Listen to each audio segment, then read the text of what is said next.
लेकिन जब सत्ता पक्ष असंवेदनशील हो जाए और जनता के समस्याओं पे मलहम लगाने का काम ना करे तो विपक्ष की जिम्मेदारी होती है कि जनता की आवाज में आवाज मिलाए और सत्ता पक्ष पे दबाव बनाए ताकि जनता के मसलों का समाधान हो सके। इसी भावना से विपक्ष आपके समक्ष का कार्यक्रम चौधरी उपेंद्र सिंह हुड्डा जी के नेतृत्व में, क्योंकि वो नेता विपक्ष हैं आज हरियाणा विधानसभा में, आज से 4 साल पहले ये कार्यक्रम शुरू हुआ और लगातार 8 लोकसभा क्षेत्रों में होने के बाद अब ये कार्यक्रम 9वें लोकसभा क्षेत्र हिसार के अंदर, और एक ही मकसद रहा कि एक विपक्ष के रूप में हम अपनी जिम्मेदारी निभाएं, हर वर्ग की, जिले की हर वर्ग की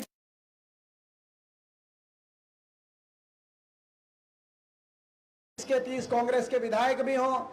विधानसभा में हम मजबूत हैं, हम संख्या बल के अनुसार मजबूत विपक्ष आज हरियाणा में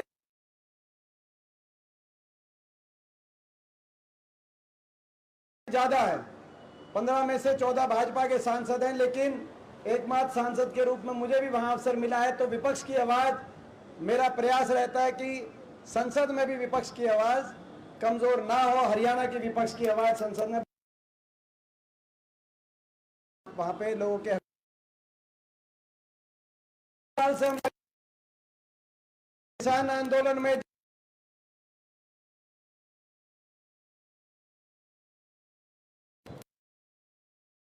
भी विपक्ष आपके समक्ष के प्रोग्राम में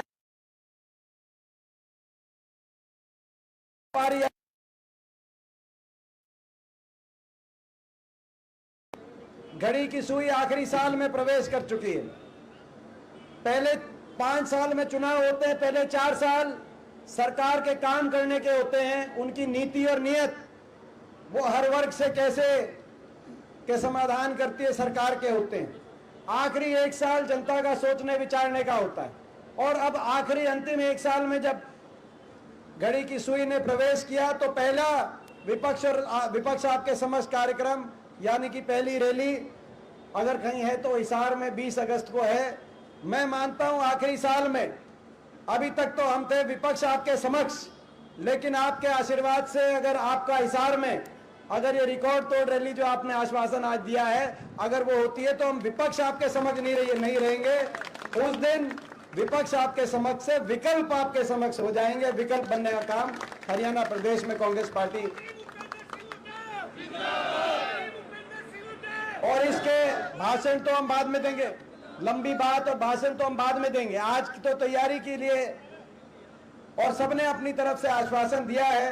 हो सकता है किसी को बोलने का अवसर ना भी मिला हो और कोई मिलके बताना चाहे कि अपनी रैली में इस प्रकार की मेहनत कोई करना चाहता है तो वो हमसे मिल सकता है और हमें बता सकता है। कोई साथी अगर एक गाड़ी भी या कोई खुद भी एक अपने ओर से भी कोई लिखवाना चाहे कि मैं खुद आऊँगा, वो भी हमसे मिल सकता है।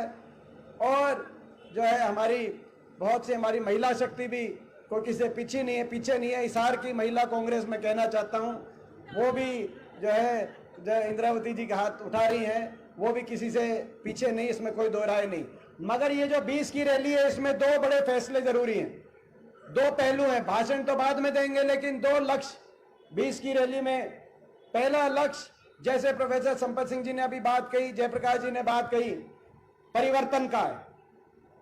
हरियाणा प्रदेश में बीजेपी की सरकार, खट्टर दुष्यंत सरकार, बीजेपी जेजेपी की सरकार एक विफल सरकार के रूप में देश में, हरियाणा का सरकार का नाम देश में एक विफल सरकार के रूप में लिया जाता है, क्योंकि जो प्रदेश 2014 से पहले विकास के मामले में देश में नंबर 1 हुआ करता था, प्रति व्यक्ति आय, प्रति व्यक्ति निवेश, खिलाड़ियों के सम्मान, गरीब की कल्याणकारी योजनाओं में, बुढ़ापा पेंशन में, किसान के हकों के फैसले में, अमन चैन शांति में 10 साल तक कोई धरना नहीं, कोई टकराव नहीं, कोई पुलिस बल का प्रयोग की आवश्यकता नहीं, जो प्रदेश आगे बढ़ा था।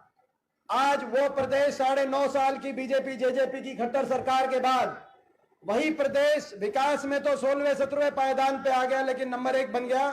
तो बेरोजगारी में आज देश में नंबर 1। आज नौजवानों के भविष्य को अंधकारमय कर दिया। हर घर में एक नौजवान बेरोजगारों की फौज खड़ी हो गई। जहां हर शहर के अंदर कोचिंग सेंटर होते थे, आज हर शहर के अंदर विदेश जाने के केंद्र खुल गए, कहीं नशे की बात, कहीं अपराध की बात, कहीं घर बार बेच के विदेशों में, कोई सीधे रास्ते, कोई डंकी के रास्ते, कोई आड़े रास्ते, विदेशों में अपने भविष्य की तरफ हरियाणा का नौजवान देख रहा है। आज हरियाणा के नौजवान का भविष्य चौपट कर दिया इस सरकार ने। ना निवेश हुआ, ना इन्वेस्टमेंट हुई, ना प्राइवेट में नौकरी, ना सरकारी क्षेत्र के अंदर नौकरी जो थी वो भी जो पक्की थी उनको कच्चा कर दिया। अग्निपथ की कहीं योजना ले आए, कहीं कौशल निगम की योजना ले आए, या सरकारी नौकरियों को समाप्त कर दिया गया। और ले दे के जो सरकारी नौकरी जो बची वो भर्ती घोटालों की भेंट चढ़ गई। और उसके बाद भी अगर कोई लिस्ट निकली तो हरियाणा के नौजवानों से ज्यादा बाहर के नौजवानों का नंबर हरियाणा के अंदर उन लिस्टों में आया। आज हरियाणा नौजवान